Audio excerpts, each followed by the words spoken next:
Chapter 8. The Tomb. Jack and Annie stood frozen. The silent soldiers did too. Finally, Anne spoke. "They're fake," she said. "Fake?" whispered Jack. "They're not real," she said. "They look real," said Jack. Annie walked straight up toward the front row of soldiers. Jack held his breath. Annie pulled the soldier's nose. "Fake," she said. "Oh, brother," said Jack. He walked over to the soldier and touched his painted face. It was hard as stone. "It's amazing," Jack said. Annie nodded. "It's like a museum." She walked down a row between two lines of soldiers. "Wait, this is spooky," said Jack. "What is this place?" He put down his sack and pulled out the china book. He found a picture of the frozen army and read aloud. The Dragon King had 7,000 life-size clay figures made for his burial tomb. The clay was baked and painted. The Dragon King hoped that the clay army would protect him after he died. "It's like the pyramid in ancient Egypt," said Jack. "Remember? The queen was buried with a boat and lots of things to take to the afterlife." He looked around. "Annie?" "I'm here," she called. She was far down another row. "Come back here," yelled Jack. "No, you come here," said Annie. "It's so cool. All their faces are different." Jack threw the book into his sack. Then he hurried down the row to Annie. "Look," she said. "Just look." In the flickering lamplight, they wandered down the rows of soldiers. No two soldiers had the same nose, the same eyes, or the same mouth. "Oh, man! No wonder so many people had to work on this tomb," said Jack. "They really did a good job," said Annie. "Yeah," said Jack. They were kneeling archers and foot soldiers dressed in red and black armor. There were real bronze swords, daggers, axes, spears, bows, and arrows.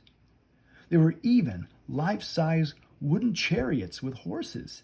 The horses looked completely real. They were different colors with white teeth and red tongues. "I have to take some notes about this," said Jack. He pulled out his notebook and pencil. Then, kneeling on the brick floor, he wrote, "No two faces the same, not even the horses." "Jack," said Annie. "You know what?" "What?" "I think we're lost," she said. "Lost?" Jack stood up. "We're not lost." "Yeah? Then which way is out?" said Annie. Jack looked around. All he could see were rows of soldiers. In front of them, to the right, to the left, behind them, nothing but clay soldiers. "Which way did we come?" said Annie. "I don't know," said Jack. All the rows looked the same. They stretched out endlessly. Jack tried not to panic. "I better look this up," he said. "Forget it," said Annie. "Morgan said in the research the book would guide us, but in our darkest hour, only the ancient legend would save us." "Is this our darkest hour?" asked Jack. Annie nodded. "Yeah, it's pretty dark." "It does seem to be getting darker in here," thought Jack. The air was getting thicker, too.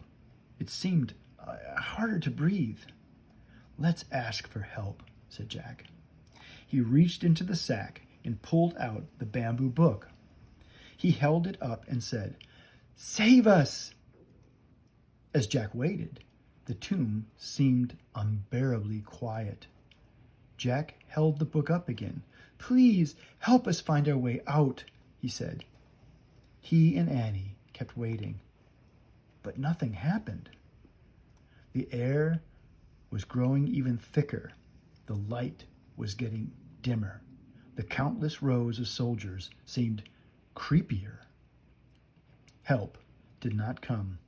Jack felt faint. I guess we'll just have to. Look, Annie said. What? The ball of thread. It rolled out of your sack, she said. So what? Said Jack. He looked at his cloth sack lying on the floor. The ball of yellow silk thread had rolled out. It was still rolling, leaving a trail of yellow thread.